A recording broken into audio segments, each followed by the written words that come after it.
Bonjour, auditeurs et auditrices de la 88.6 FM. Bienvenue à votre émission Carte sur table. Aujourd'hui, nous recevons un jeune avocat militant. Maître Yaya Poyon, par son dynamisme, vient d'être désigné coordonnateur général adjoint de l'Union fait la Nation, le plus grand regroupement politique de l'opposition. L'Union fait la Nation qui, comme vous le savez, était en convention ce week-end à Cotonou, la 4e, depuis la signature du protocole d'union du 1er septembre 2009. Au sortir de ce conclave qui s'est achevé hier nuit au Palais des Congrès, le bureau politique de l'UN a connu une métamorphose avec toujours Bruno Amoussou aux commandes. Les grandes résolutions de cette 4e convention de l'UN constitueront le plat de résistance de cette émission. Bien évidemment, l'invité se prononcera sur l'actualité sociopolitique du pays dominée par le blocage des élections avec une lépie incertaine. Bonjour, Maître Yaya Poyon. Bonjour. Le député Jude Lodjou, coordonnateur général, et vous, son adjoint, c'est la prime à la jeunesse au niveau de l'UN? Si l'on veut, mais c'est surtout le renouvellement des instances de l'UN. Il faut que chaque membre de la direction de l'UN puisse, à un moment ou à un autre, occuper des responsabilités. Une période s'achève, une nouvelle commence. Chers amis auditeurs, vous pouvez également participer à cette émission, mais pour défaut de connexion ce matin, il n'y aura pas des messages par WhatsApp, mais vous pouvez essayer de faire vos appels, des appels directs en composant le 65 00 24 24 ou le 21 33 84 19 à partir de 10 heures. Les numéros, retenez-les, il y en a 65 00 24 24, 65 00 27 27, le 65 00 28 28 ou le 21 33 84 19. Première partie de cette émission, on aborde les grandes résolutions de la 4e convention de l'UN. Maître Yaya Poyon, vous le savez, la presse cette semaine donnait partant Bruno Amoussou de la tête de l'UN, mais pourtant c'est l'homme qui a été maintenu. Quelle explication vous donnez? Mais la seule explication, c'est que ce n'est pas la presse qui décide des changements qui doivent intervenir à la tête de l'Union fait la Nation. C'est le premier enseignement qu'il faut tirer de ce qui vient de se produire. La presse, comme à son habitude, scrute les murs et les fenêtres pour chercher à déceler le scoop qui fera l'événement. Et il semble que tout ce qui a été dit sur le départ du président Bruno Amoussou procède de cette manière de fonctionner de la presse de partout dans le monde. Ce n'est pas une spécificité ou une tare béninoise. Et les gens ont entendu dire peut-être une chose et l'ont amplifiée. Et malheureusement pour ceux qui espéraient le départ du président Amoussou, et heureusement pour l'Union fait la Nation, qui bénéficiera encore, au moins pour les temps à venir, de l'expérience et surtout du doigté du président Amoussou pour conduire sa destinée. Mais quand on prend l'ancien bureau, pratiquement tout ce bureau a été revu. C'est seulement Bruno Amoussou qui est maintenu à son poste.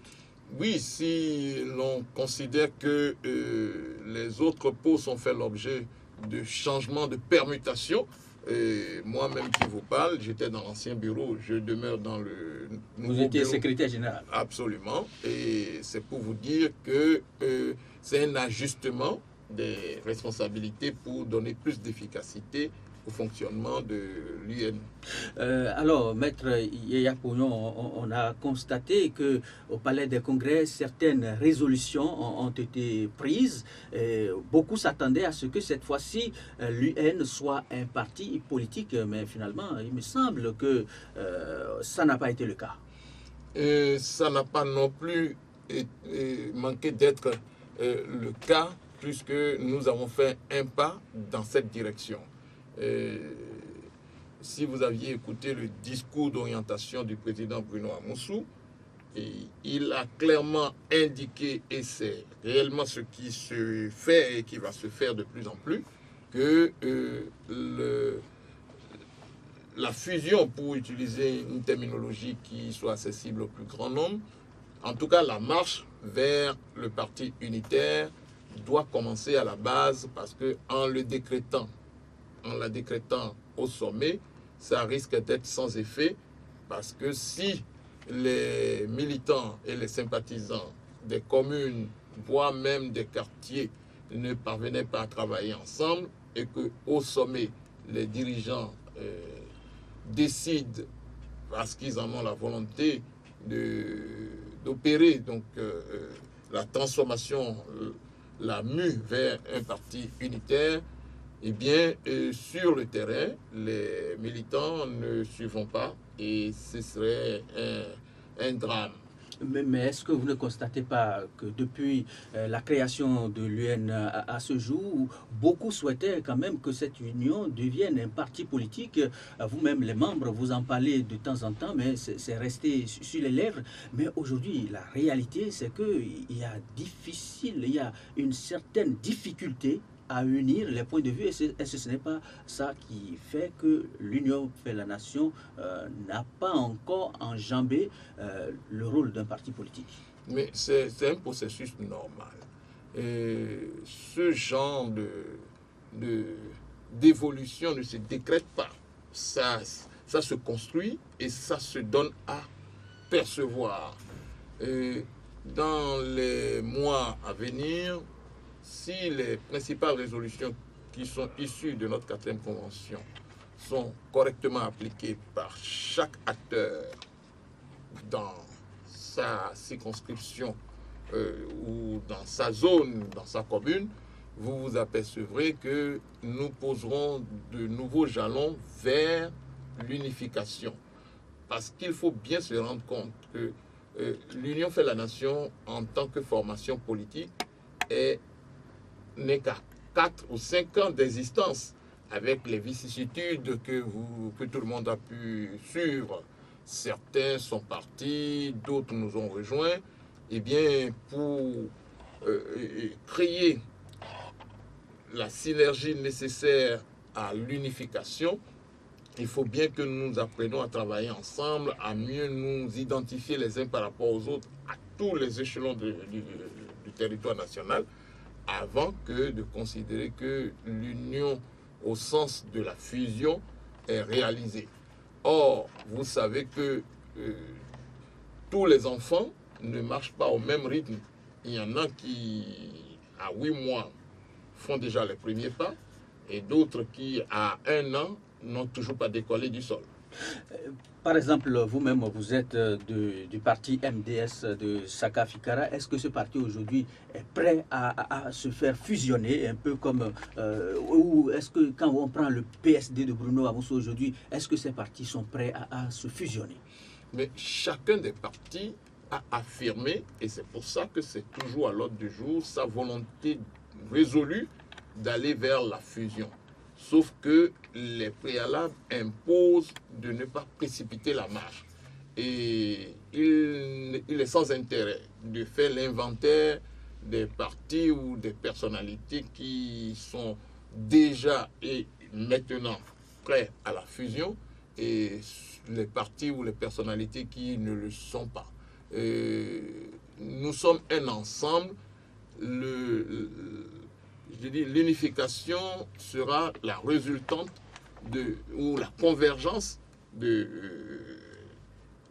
l'état de préparation de chacun des acteurs principaux de ce qu'est l'Union fait la nation aujourd'hui. Dites-nous de manière concrète, puisque les auditeurs ils nous écoutent, quels sont aujourd'hui les partis qui sont prêts à la fusion au sein de l'UN? Mais il me sera très bien difficile de vous le dire, parce que d'abord, je n'en ai pas fait l'inventaire moi-même, et comme je l'ai dit, cela est sans intérêt, parce que on n'a pas fait un sondage ou on n'a pas posé un questionnaire sur cette volonté immédiate d'aller à la fusion au cours des débats que nous pouvons avoir, la question est récurrente et chacun, à l'issue de son intervention, reconnaît et réaffirme la nécessité d'aller vers cette fusion. Il y a par exemple hier au palais de congrès le député Candide Azanaï qui a déclaré que son parti Restaurer l'espoir par exemple a envie de composer avec l'Union fait la nation, mais qu'en votre sein parfois quand on voit certains types de calculs, c'est pour cela que Restaurer l'espoir préfère rester à côté. Est-ce qu'au sein de l'UN aujourd'hui il n'y a pas des intérêts divergents qui font que l'unicité a du mal à décoller? Et quoi de plus normal dans une alliance de partis qui, au départ, avait chacun son identité? C'est normal que chaque parti veuille préserver ce qui fait sa spécificité, mais dès lors que nous avons tous, et de notre libre choix, opté pour le rassemblement, étant entendu que le rassemblement n'était qu'une étape parce qu'il était clairement spécifié dès le départ que l'ensemble qui se constituait a vocation à ne devenir qu'un seul et unique parti. Donc, dès lors que chacun des signataires ou même de ceux qui sont venus un peu plus tard a adhéré à ce principe, il va de soi que, en attendant que tout le monde soit prêt, et tout le monde ne peut jamais être prêt au même moment, il va de soi donc qu'en attendant que cette alchimie s'opère, que les divergences, les querelles, voire les conflits d'intérêts puissent exister dans un tel ensemble. Le plus important, c'est de les transcender pour aller toujours de l'avant. Dans le communiqué final qui a sanctionné les travaux de la 4e convention de l'UN au Palais des Congrès, on retient que dans le futur, il y aura un congrès constitutif d'un parti politique qui va s'appeler UN, mais il n'y a aucune date qui soit choisie. Mais nous revenons au même ou à la même problématique, parce que si on fixe une date et que dans cet intervalle-là, tout le monde n'a pas fait le chemin qui nous sépare de l'unification effective, mais pas une unification décrétée, mais d'une unification vécue et construite, eh bien, cette date n'aurait servi à rien. Bien au contraire, elle aurait pour effet de faire constater l'échec, alors qu'on n'aurait pas été en situation d'échec pour cela seul, et cet échec pourrait décourager, aurait eu comme un effet démobilisateur. Et c'est pour cette raison qu'il n'était pas politiquement intelligent de fixer un horizon ou une date. On peut fixer un horizon, mais pas une date. Dites-nous, maître Yaya Pognon, on a constaté, en tout cas, du moins, moi j'ai constaté personnellement une absence, et vous allez l'expliquer aux auditeurs, on n'a pas vu la présence de Désiré Vodonou parmi vous hier au Palais des Congrès de Cotonou. C'est effectif. L'honorable Désiré Vodonou, pour des raisons qui lui sont certainement personnelles, n'était pas présent au Palais des Congrès hier. Est-ce que ce n'est pas inquiétant, ça? C'est à déplorer dans tous les cas. C'est un des principaux acteurs ou des pères fondateurs de l'Union fait la nation. Tout le monde se souvient du rôle éminent que ce camarade a joué au moment de la création de l'Union fait la nation et tout au long des temps qui ont suivi avant son arrestation politique. Et depuis sa sortie de prison, il tarde à reprendre place dans le jeu politique, sur la scène politique. Il a probablement des raisons personnelles de prendre tout ce temps je veux espérer que son absence n'est pas liée à une quelconque mésentente entre lui et les autres membres de l'Union fait la nation. Ça doit être certainement lié au fait qu'il s'accorde le temps de reprendre pied. Pourquoi la dernière convention de l'UN, est-ce que ça a abordé, son absence a été évoquée, ou bien pourquoi on n'a pas trouvé quelque part dans le communiqué final juste un petit clin d'œil à son endroit? Mais parce que probablement qu'aucun d'entre nous n'y a songé et que ce n'est pas dans les usages que d'évoquer le nom d'un camarade. Il n'est certainement pas le seul à avoir été absent. Il y a d'autres dirigeants de partis qui, pour des raisons qui leur sont personnelles, n'ont pas pu venir. Mais il est vrai que, compte tenu du parcours particulier du camarade Wodonou, et son absence a été plus remarquée que toutes les autres. Une autre absence, peut-être vous allez l'expliquer, on n'a pas vu Éric Mouneté. Non, ça, l'absence du président Éric Mouneté, président du groupe parlementaire, est liée au fait qu'il n'était pas sur le territoire national. Il était en voyage, et sinon rien n'explique qu'il ne soit pas là, qu'il n'ait pas été là. Je rappelle aux auditeurs que notre invité de ce jour, c'est Maître Yaya Pouyon, le nouveau coordonnateur général adjoint de l'Union fait la nation. Vous, auditeurs, à partir de 10h, vous pouvez composer les numéros 65 00 24 24, 65 00 27 27, 65 00 28 28 ou le 21 33 84 19 pour intervenir en direct dans cette émission. Deuxième partie de cette émission, la 4e convention de l'UN s'est construite autour du thème renforcer l'union à la base pour gagner les élections. Renforcer l'union à la base, qu'est-ce que ça signifie tout d'abord? Mais renforcer l'union à la base, il faut comprendre ce concept dans le sens de ce dont nous parlions tout à l'heure, c'est-à-dire que les différents militants des partis membres de l'Union apprennent à travailler ensemble dans la perspective de l'unification de l'Union, que l'on ne distingue plus dans les communes, dans les arrondissements, dans les quartiers de ville ou dans les villages, et que tel est du PSD, tel autre est du MADEP, tel autre est du MDS, et que sais-je encore.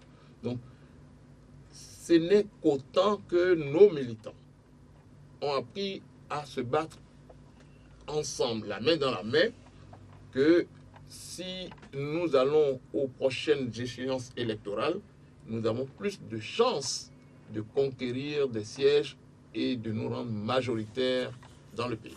Est-ce que vous avez le sentiment aujourd'hui que la base de l'Union fait la nation, avec cette 4e convention à laquelle on a assisté, cette base est renforcée? Il ne fait aucun doute que le renforcement se fait chaque jour davantage. Vous pouvez vous-même, vous rendant dans n'importe quelle commune de votre choix où les partis membres de l'Union sont implantés, constater que lors des assemblées, des réunions, des meetings, c'est toujours l'ensemble des représentants et des militants des partis politiques qui sont implantés dans ces localités, qui travaillent ensemble pour le succès de nos manifestations.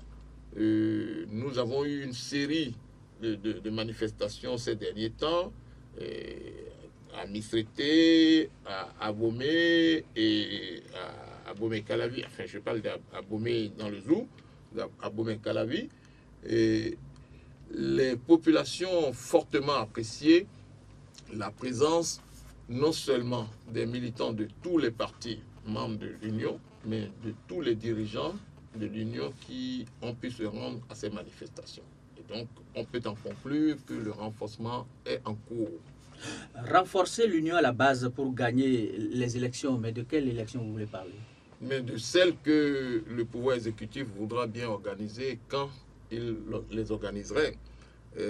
On nous annonce que les élections locales municipales et communales et municipales seront organisées dans les plus brefs délais, avec même l'indication de la date du 17 décembre comme date de mise à disposition de la liste électorale. Cette date, quoi qu'hypothétique, appelle de la part d'un parti politique sérieux de se préparer pour aller aux élections le jour où elles auront lieu. Mais par rapport à la LEPI qui est bloquée, qu'en dites-vous? Mais nous avons fait des propositions pour sortir de cette crise. Mais nous constatons que le pouvoir exécutif n'a pas l'air de tenir compte de nos propositions, puisque en lieu et place de l'examen de nos propositions et d'autres sans aucun doute, il a choisi de s'enfermer dans ces rencontres avec les institutions qui lui sont inféodées, c'est-à-dire qu'il règle un problème posé par d'autres avec ceux qui n'en ont pas posé, comme a dit le président Moussou Beno hier dans son discours d'orientation. Renforcer les bases pour gagner les élections, alors que visiblement aujourd'hui il n'y a pas de LEPI et donc pas d'élection. Est-ce que l'Union fait la nation ne rêve-t-elle pas lorsqu'elle pense gagner les élections, et comment ça? Mais il me semble que personne ne nie que la démocratie est toujours en cours, même si elle est malmenée depuis 2006 au Bénin. Or, ce qui caractérise avant tout le système démocratique, c'est l'organisation des élections par période pour renouveler les instances dirigeantes du pays à tous les échelons. Et un parti politique qui entend animer la vie nationale doit se préparer à tout moment à participer à ces élections. Ce qui se passe aujourd'hui est j'allais dire un épiphénomène. Ça ne va pas continuer et ça ne devrait plus continuer longtemps. Cette volonté à peine voilée d'empêcher le fonctionnement régulier des institutions et surtout du principe démocratique, eh bien, le peuple béninois, quand il n'en pourra plus, va crier et va taper du poing sur la table. On n'est pas loin de ce moment-là. Mais ça veut dire que vous souhaitez le Burkina au Bénin? Pas forcément. Comment le peuple va-t-il taper du poing sur la table? Mais nous l'avons démontré le 29 octobre dernier. Nous avons organisé une marche pacifique pour protester contre cette manière du pouvoir FCBE d'empêcher le fonctionnement régulier de la démocratie. Mais nous sommes prêts à recommencer jusqu'à ce que nous soyons entendus. Mais on a souvent vu que le pouvoir a souvent empêché des marches de protestation. Et si pour cette fois-ci, le 29 octobre dernier, le pouvoir a souhaité quand même laisser une partie des citoyens marcher librement, est-ce que vous pensez que dans l'avenir, Yahya Bouni va tolérer ce type de marche? Non, il faut bien se rendre à l'évidence. Le pouvoir n'a pas toléré, il a subi, c'est différent. Et il lui en aurait cuit de tenter d'empêcher la marche du 29. Et il nous est même revenu que eux-mêmes ont si conscience de l'ampleur du phénomène et surtout de l'équerrement du peuple qu'ils sont tétanisés à l'idée que ça soit réédité. Or, ils ne font rien pour empêcher cela. Observez. Toutes les forces politiques de ce pays, à l'exception des FCBE qui sont confondues avec le chef de l'État, toutes les forces politiques de ce pays, tout en déplorant le blocage du système électoral, du fait de l'indisponibilité de l'outil de la liste électorale, ont proposé des solutions de sortie de crise. À ce jour, aucune concertation avec ces forces-là n'a eu lieu. Au contraire de quoi, c'est entre la Sénat et le COS-LEPI que le chef de l'État va chercher une solution aux problèmes posés par les forces politiques. Si les choses continuent dans cette direction, il va de soi que le peuple béninois, mais au-delà des acteurs politiques, tout le peuple béninois va finir par crier son ras-le-bol. Et à ce moment-là, le Burkina, puisque c'est devenu l'unité de mesure désormais, le Burkina ne sera pas loin. Vous souhaitez ça au Bénin? Mais qui a jamais souhaité une situation insurrectionnelle? Personne, même les pires adversaires d'un gouvernement en place, ne peuvent pas souhaiter, parce qu'on sait quand ces choses-là commencent, on ne sait pas comment ça finit, ni quand. Au Burkina, fort heureusement, les principaux acteurs de cette situation ont su garder le sens de la mesure et ont évité le pire à leur pays, encore que on a eu à déplorer des morts d'hommes. Donc, ce n'est pas une chose à souhaiter. C'est une chose qui s'impose au corps défendant de ceux qui en prennent l'initiative. C'est la seule porte de sortie, c'est la soupape de sécurité pour évacuer le trop-plein de frustration. Et j'en appelle au président de la République de nous épargner une telle catastrophe. Parce que ça aurait pu être une catastrophe au Burkina. Dites-nous, quelles sont vos relations aujourd'hui, les relations de l'Union fait la nation avec le chef de l'État Yahya Boni? Mais à ma connaissance, il n'y a pas de relation particulière. Et elles ne sont ni conflictuelles ni amicales. Nous sommes un parti d'opposition. Nous entendons animer la vie politique en nous situant sur ce segment de la scène politique. Et nous déplorons que le chef de l'État mette tout en œuvre au lieu de nous écouter, de considérer que nous sommes une force de proposition. Il met tout en œuvre pour essayer, ou du moins il a essayé par le passé, il a tout mis en œuvre par le passé pour tenter de nous étouffer, mais en vain. Figurez-vous que la loi sur le financement des partis politiques n'a jamais reçu application parce que le chef de l'État n'a vraisemblablement pas envie de nous donner les moyens de fonctionner en tant que parti politique d'opposition.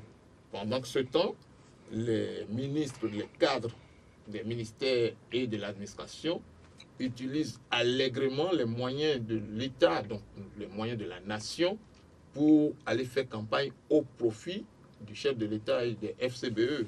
Il y a là une situation de déséquilibre qui en ajoute à la frustration du peuple. Le chef de l'État, il est partant, mais pourquoi vous dites qu'on fait campagne en son honneur? Mais vous avez pu observer, comme tous les Béninois, que pendant quelque temps, mais on s'étonne d'ailleurs que c'est subitement disparu, ces partisans, ces turiféraires ont sillonné le pays pour étreiner leur nouvelle trouvaille. Après nous, c'est nous.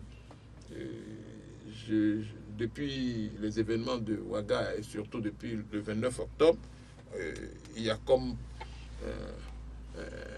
un coup de massue qui leur est tombé dessus et qui leur a fait oublier ce slogan. J'espère qu'on en entendra parler encore et qu'on leur donnera la réplique qui convient.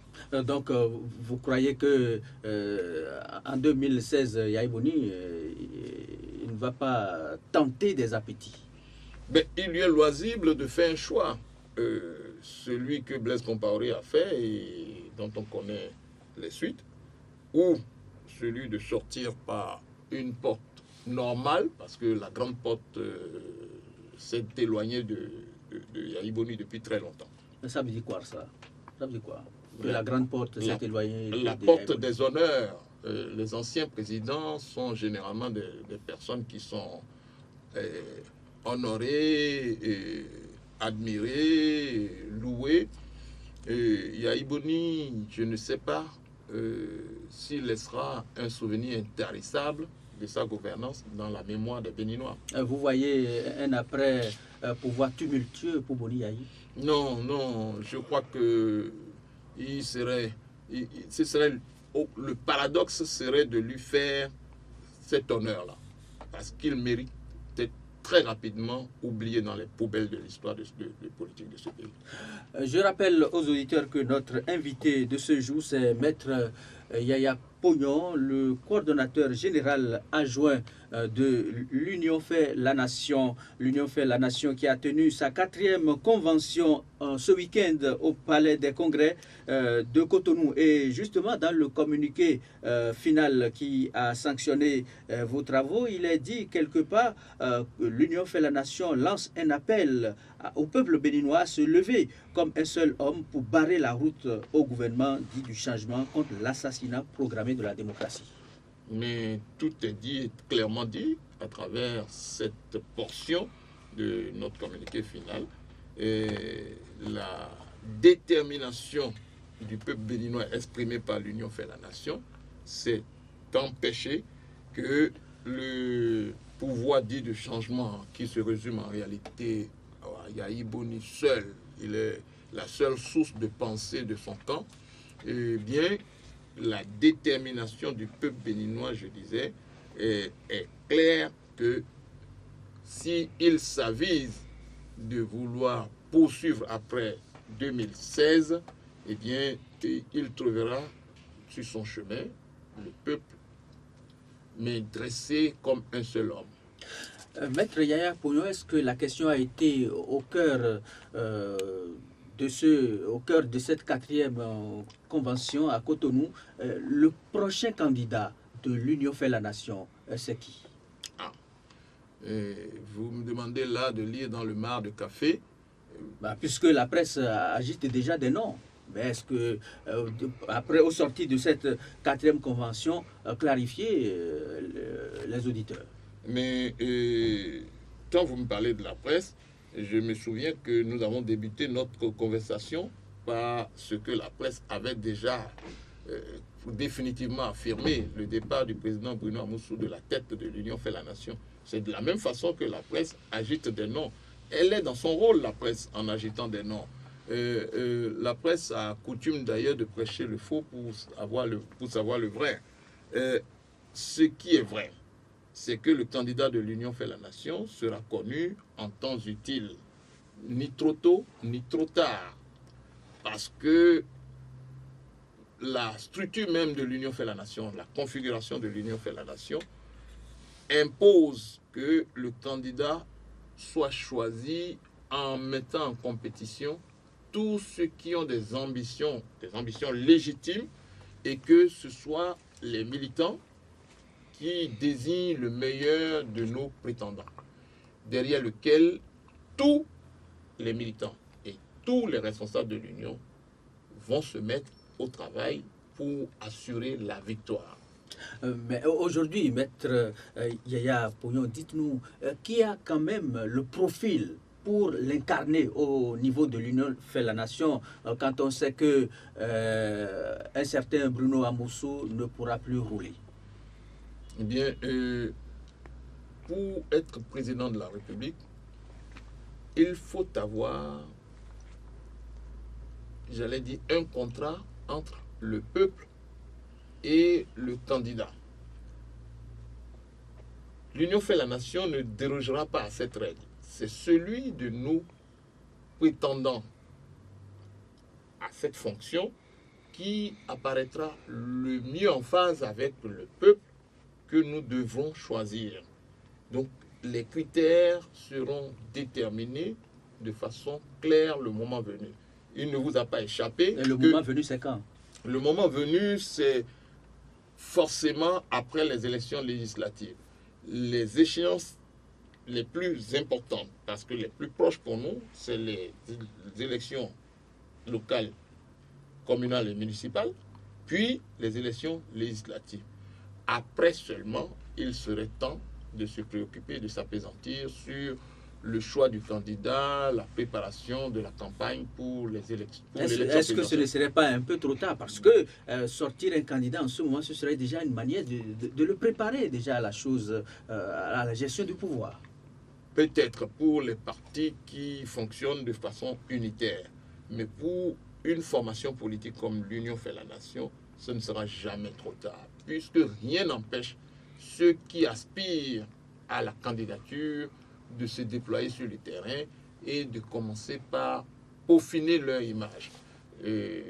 À partir de ce moment-là, ils seront dans la même dynamique que les candidats qui sont soit des personnalités isolées, qui envahissent déjà les réseaux sociaux. Ils seront comme les candidats des partis unitaires qui peuvent déjà commencer par émettre leurs prétentions. Eh bien, rien n'empêche les nôtres d'en faire autant. Mais pour la désignation, pour l'onction de l'Union fait la nation, le chronogramme est celui que je vous ai décrit sans qu'on puisse lui affecter des dates. Le prochain candidat de l'Union fait la nation, ce candidat sortira-t-il du cœur de l'UN ou bien ce sera un candidat qui sera repêché d'ailleurs pour défendre les couleurs de l'Union fait la nation? Sur ce point-là, il n'y a pas d'ambiguïté possible. Je renvoie aux 26 propositions que l'Union fait la nation a publiées en juillet 2012.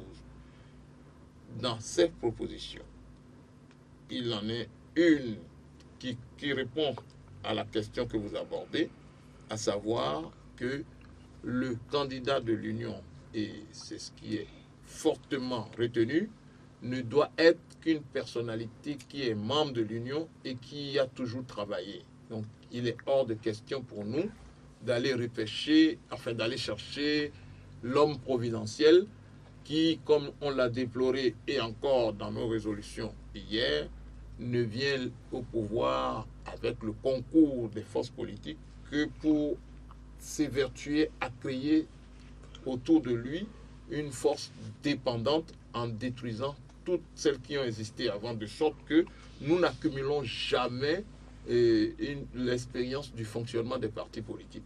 Lorsque Yahi Boni est arrivé en 2006 avec le concours de tous ceux que vous savez, la première chose qu'il a eu à faire, c'est de créer FCBE autour de sa personne et à sa dévotion.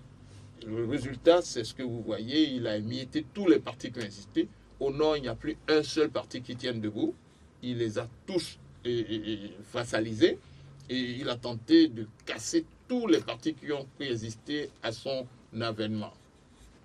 Et cette chose-là, il faut la proscrire à tout jamais du champ politique. Dites-nous déjà à ce niveau, comment expliquer quand même que l'Union fait la nation est tenue d'une certaine manière debout jusqu'à ce jour?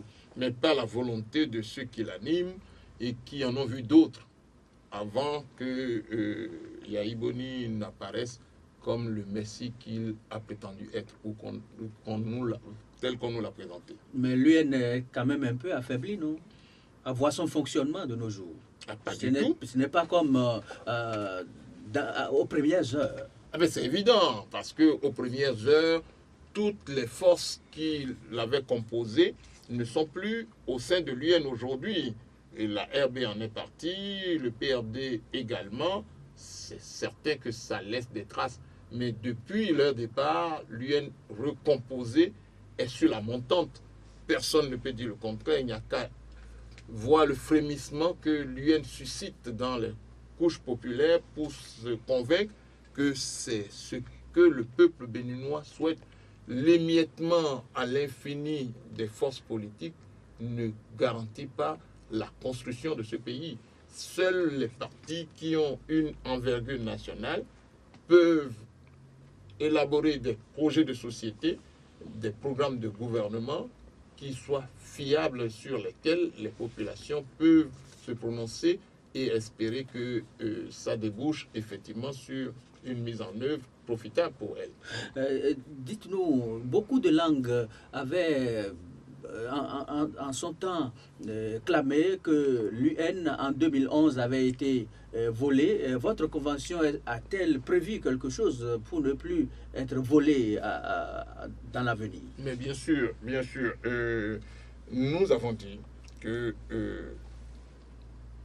l'Union fait la nation, appelle le peuple béninois à se mobiliser comme un seul homme pour empêcher l'assassinat programmé de notre démocratie.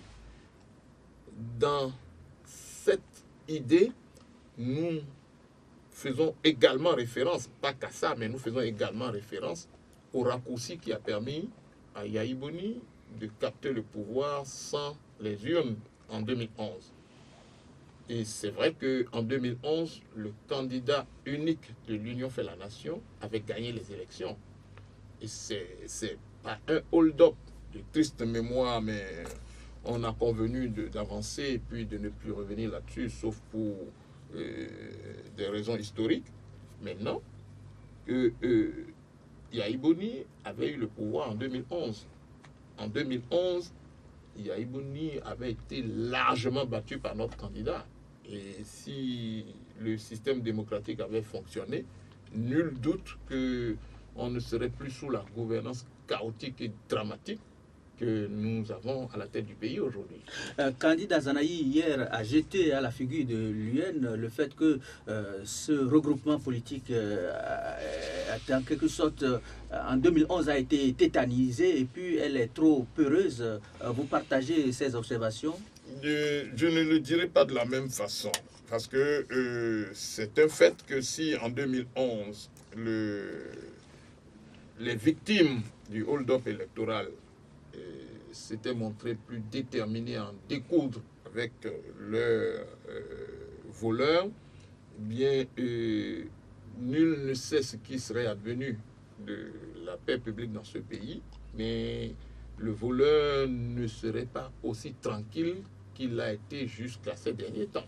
Parce qu'il va de soi que si l'Union fait la nation avait décidé de contester les élections, eh bien, le désordre se serait probablement installé dans le pays. De ce point de vue-là, M. Azanaï, l'honorable Azanaï, a probablement raison, mais les moyens ou les méthodes pour le faire ne peuvent pas être envisagés sous la même forme que lui le recommande.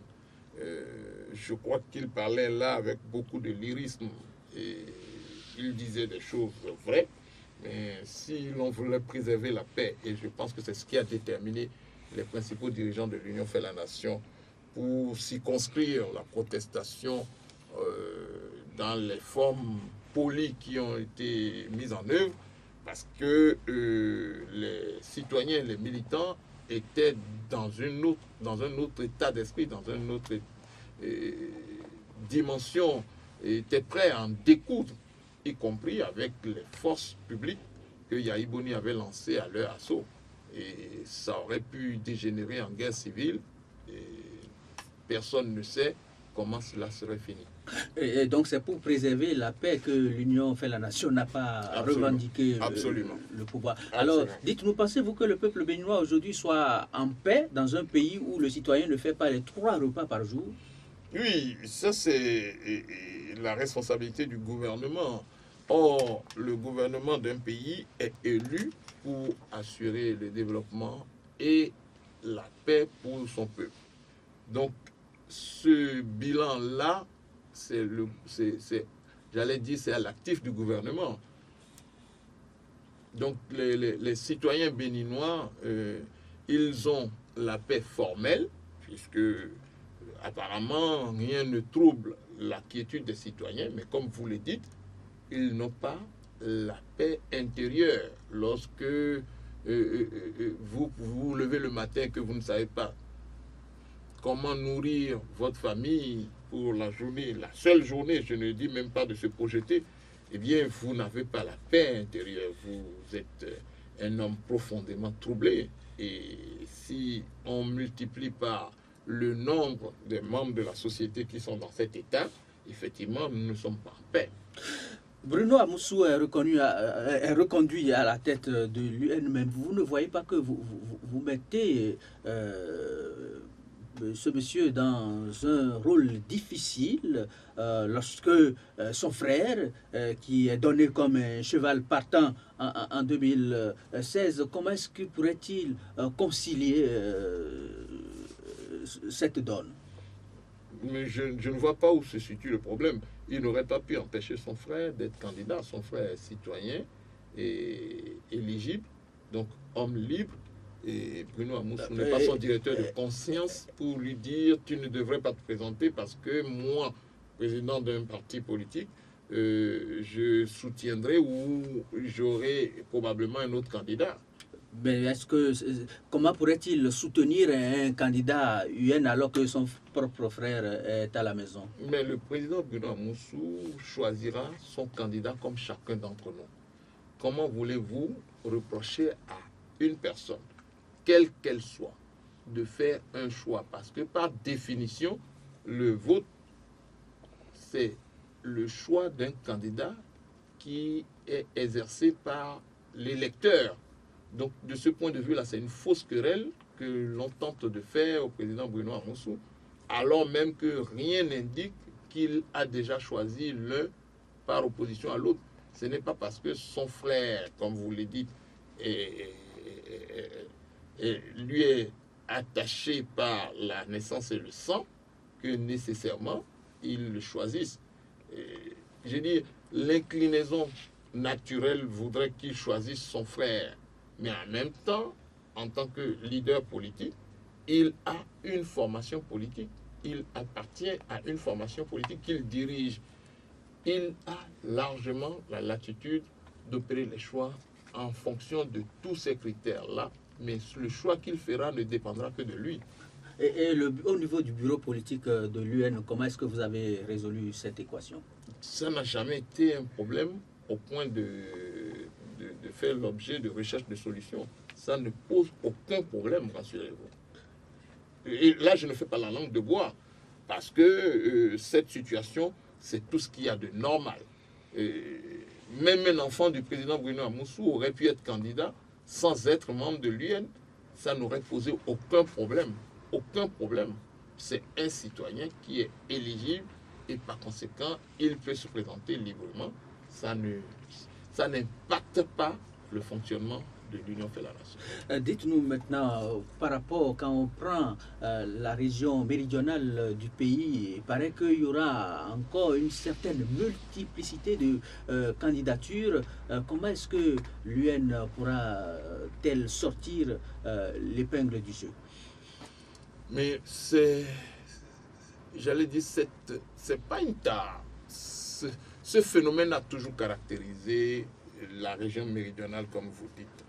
Mais c'est pour pallier ce phénomène que l'Union fait la nation a été créée avec l'espoir que le pays tout entier ou des militants du pays tout entier se reconnaissent en elle.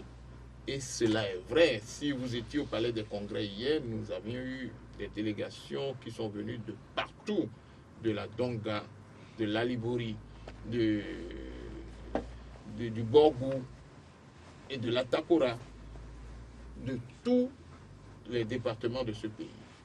Donc, je veux vous dire par là que l'émiettement des candidatures est probablement un handicap pour donner des chances à des candidats plus sérieux. Et c'est pour cela que l'Union fait la nation est dans une dynamique d'échange avec les autres forces politiques pour que le moment venu, si on peut s'entendre pour avoir des plateformes communes en vue de l'exercice du pouvoir ensemble. Qui parle d'élections au Bénin parle également de gros moyens financiers. Est-ce que l'Union fait la nation a-t-elle ces moyens-là aujourd'hui? En dehors du pouvoir, je ne connais pas un seul candidat ou un seul parti d'opposition qui dispose des moyens auxquels vous faites allusion. Mais vous savez comment ça se passe. lorsque la candidature devient sérieuse et a des chances, les sponsors vous viennent en aide et c'est comme ça que ça se passe. Merci bien, maître Yaya Pognon. Nous allons aborder la troisième partie de cette émission. On va essayer de voir si déjà les auditeurs sont en ligne. Alors, maître Yaya Pognon, vous avez de la bonne moisson à présent.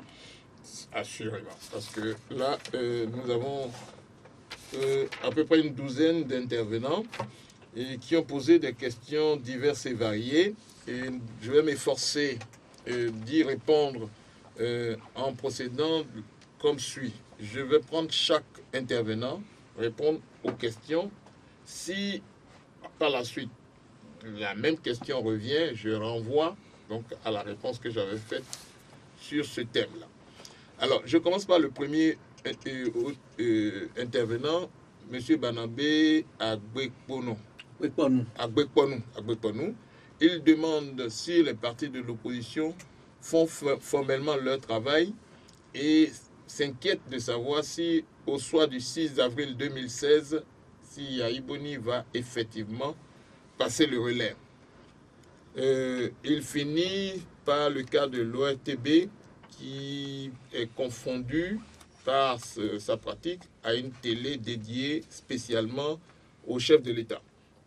Eh bien, je peux me prononcer sur le rôle de parti d'opposition de l'Union fait la nation et il ne fait aucun doute que nous nous efforçons de faire non seulement de l'opposition à la gouvernance actuelle, mais surtout de faire des propositions alternatives à la gestion chaotique que nous observons.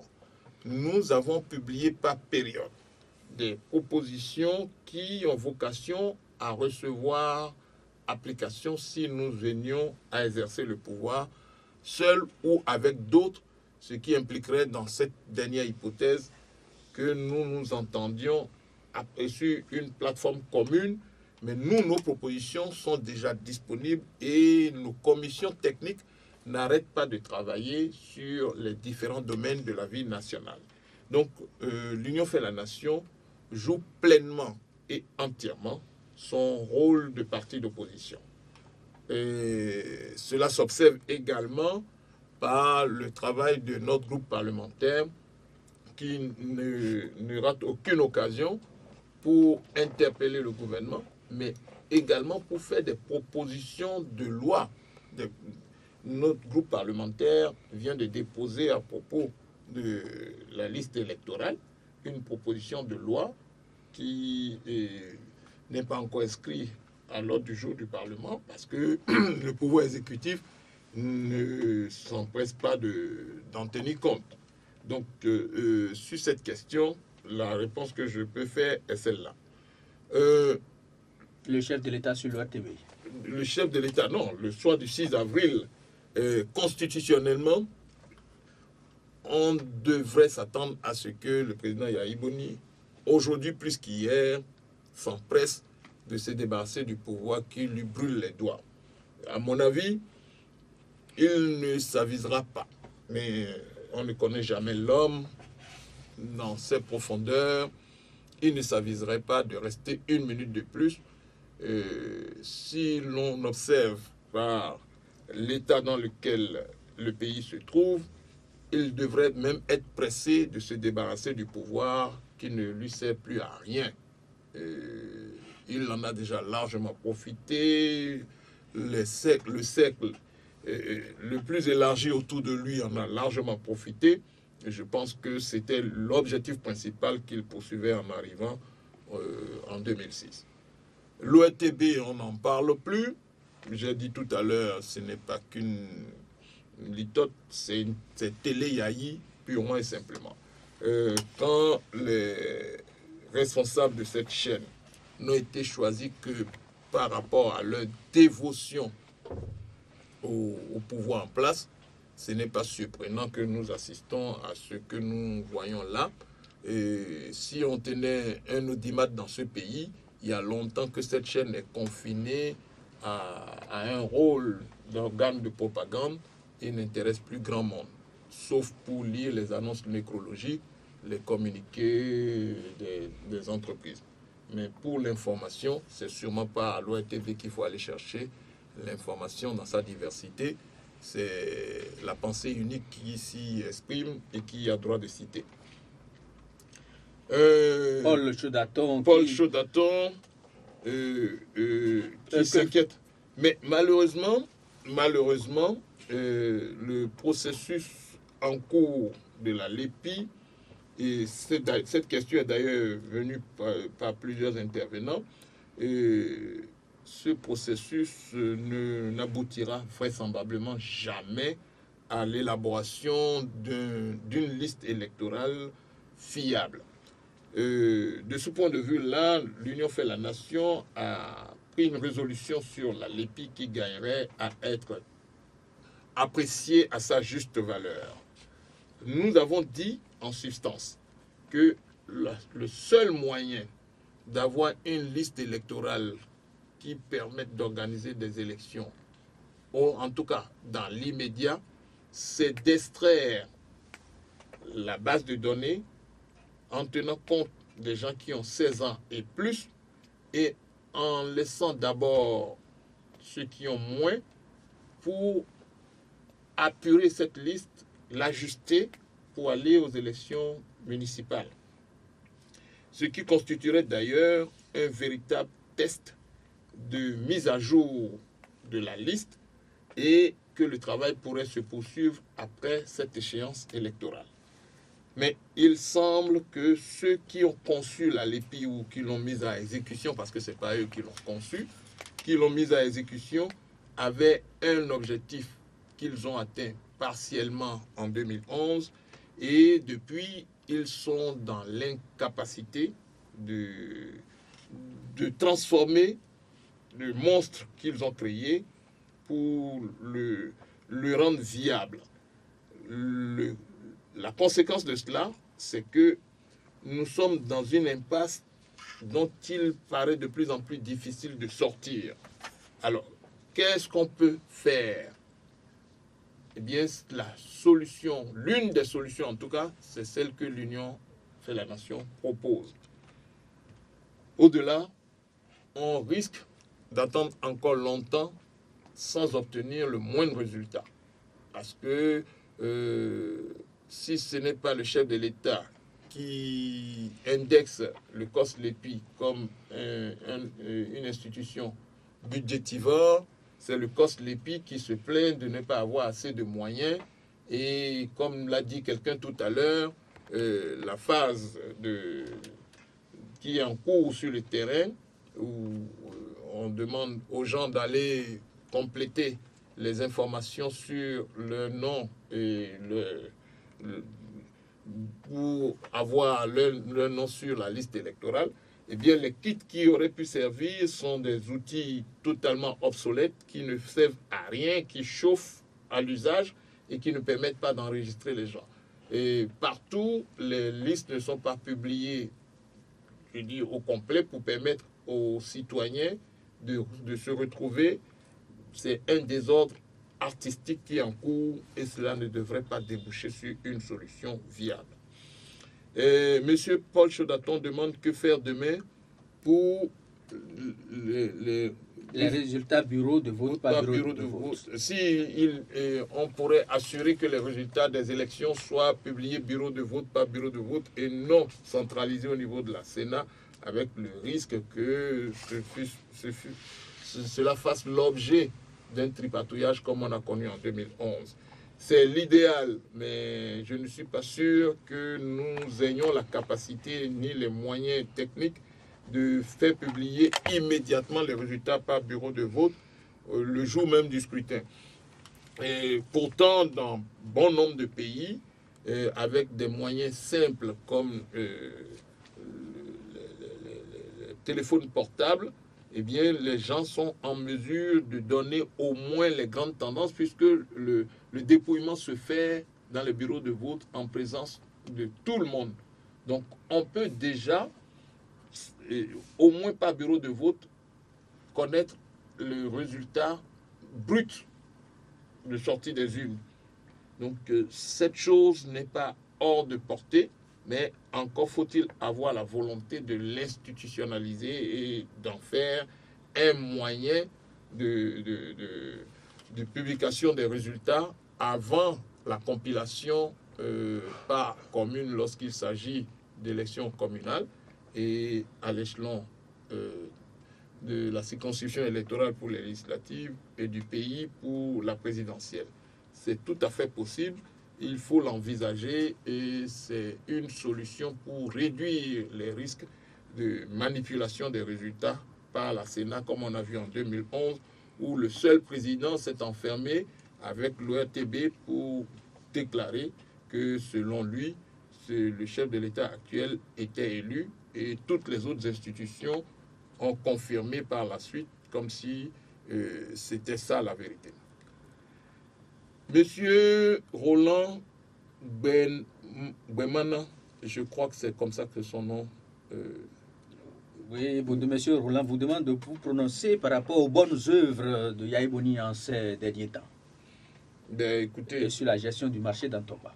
Mais les bonnes œuvres de Yahi Boni, si le fait de relever Monsieur Touleba parce que ce dernier émet des prétentions présidentielles, si c'est une bonne œuvre, bon, ça reste à voir. Je ne qualifierais pas ça d'une bonne œuvre, sauf si on a envie d'en découdre avec M. Touleba.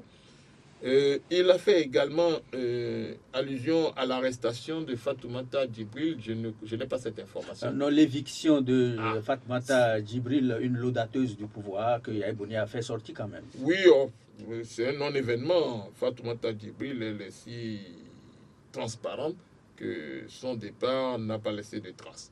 À mon avis, c'était un événement que seuls ceux qui s'intéressent à son secteur de gestion ont pu remarquer.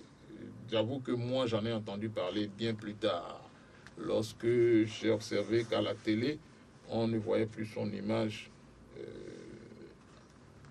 Bref, je m'en tiens à cela. Alors, il avait posé la question de savoir aussi si, il disait que à quoi serviraient les primaires, puisque seul l'honorable Éric Ndété pose des questions au gouvernement ou quelque chose de ce genre-là. À mon avis, ça ne règle aucun problème. Nous sommes une formation composée de plusieurs partis et le principe veut que dans un tel cas de figure, et même dans les pays qui ont une pratique démocratique plus ancienne, beaucoup plus ancienne que la nôtre, et les grands partis ont toujours procédé ou procèdent comme ça en tous les cas. Et la désignation du candidat pour que cela fasse consensus doit se faire après des primaires, parce qu'il est légitime que tous ceux qui pensent pouvoir se présenter s'expriment, fassent campagne en interne et au-delà des cercles du parti, et que par une organisation, on désigne celui qui est le mieux à même de porter les couleurs du parti. Donc l'Union fait la nation a choisi, et je crois que c'est un bon choix, de procéder ainsi pour désigner son candidat. Et enfin, M. Roland veut savoir ce que nous pouvons faire pour nos mamans dans le marché d'Antokpa pour qu'elles aient des places. Malheureusement, le marché d'Antokpa n'est pas extensible à l'infini, mais ce qui pose problème, c'est probablement la gestion qui en est faite par ceux qui en ont la charge. Si cette gestion était transparente et objective et honnête, eh bien, les places se libèrent difficilement. On devrait pouvoir les octroyer par, j'allais dire, préférence à celles qui en ont fait la demande et qui sont dans l'attente depuis longtemps. Au lieu de quoi, c'est des critères totalement non objectifs qui président à l'attribution des places et c'est ce qui crée des frustrations Et malheureusement, il y aura très peu à modifier à cela, sauf à descendre en tant que parti politique sur le marché pour reprendre l'organisation. On peut réformer, mais ça va être très difficile. Il faut que les principaux responsables qui seront nommés à la tête de la SOGEMA aient à cœur de gérer avec plus d'équité et de justice. Maître Yaya Koyon, nous avons encore 5 minutes pour seulement. ce... Bon, alors, donc, je vais essayer d'accélérer le pas. Impasse de la correction de la LEPI, c'est un fait que tout le monde a pu observer. Et aider le COS-LEPI, je ne vois pas en quoi faisant. Le COS-LEPI, au lieu d'être un organe technique, le pouvoir l'a voulu politique. La conséquence, c'est ce que nous observons. Ça ne changera pas grand-chose. Je crois que ce COS-LEPI va finir sa mission sans l'avoir jamais réussi. Et Victorien Koumaro, alors, s'il veut savoir si l'UN est un parti de division, de soustraction, multiplication ou addition comme la FCBE, parce que certains dirigeants seraient des gens qui divisent. Je ne sais pas à qui il fait allusion, mais pour ce que l'on peut observer, l'Union fait la nation, ainsi que sa structure en fait foi, un parti d'addition, de multiplication, si l'on veut, pour prendre cette image-là. Alors, j'ai déjà répondu aux problèmes liés à l'impasse de la correction de la LEPI, que pose également M. Victorien Kounouko. Malheureusement, ce problème restera récurrent aussi longtemps que le pouvoir exécutif, le président de la République, ne voudra pas écouter les partis de l'opposition qui font des propositions alternatives pour sortir de cette crise. Aldof veut savoir si le PRD fait toujours partie de l'Union fait la nation. Hélas, non. Mais la situation du PRD est un peu différente de la RB aussi. De la RB. La RB en est formellement écartée par décision, à sa demande d'ailleurs. Mais quant au PRD, il en est parti de fait depuis la convention de 2012. Mais les militants du PRD sont très attachés à l'Union fait la nation et ils y ont naturellement leur place, comme les militants des autres partis d'ailleurs.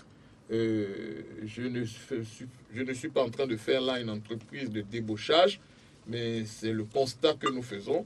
Beaucoup de militants du PRD se retrouvent dans l'idéal qu'incarne l'Union fait la nation, et qu'ils s'assurent que l'Union fait la nation demeure leur famille. Et il n'est d'ailleurs pas exclu, si le PRD le voulait encore, puisque à l'issue de notre convention qui s'est achevée hier, on a prorogé le délai pour l'admission des partis politiques en tant que membres de l'Union fait la nation. Donc les portes restent ouvertes et cela témoigne de notre volonté d'addition. Moussa Fatahi, aujourd'hui, il demande d'avoir l'audace de désigner un candidat. J'ai déjà répondu à cette question. C'est prématuré, ce n'est pas l'urgence du moment. La jeunesse, ma foi, l'Union fait une place de choix à la jeunesse.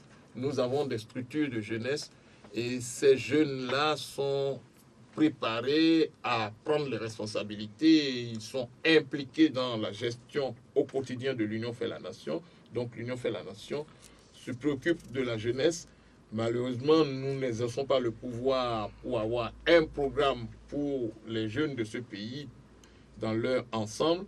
Nul doute que quand nous serons aux affaires, ce sera une des priorités de notre programme de gouvernement. L'autre point, nous. Oui, Yahi a déjà rendu le pouvoir d'État, sauf qu'il est encore là et que sa capacité de nuisance demeure intacte. Oui, l'article 66, c'est vrai, l'article 66 prévoit les conditions pour mettre fin à un pouvoir devenu illégitime. Ça ne s'est jamais présenté dans ce pays. J'ai répondu également problème de l'absence de l'honorable Vaudounou Désiré. Je ne sais pas ce que je pourrais ajouter pour être tout à fait satisfaisant.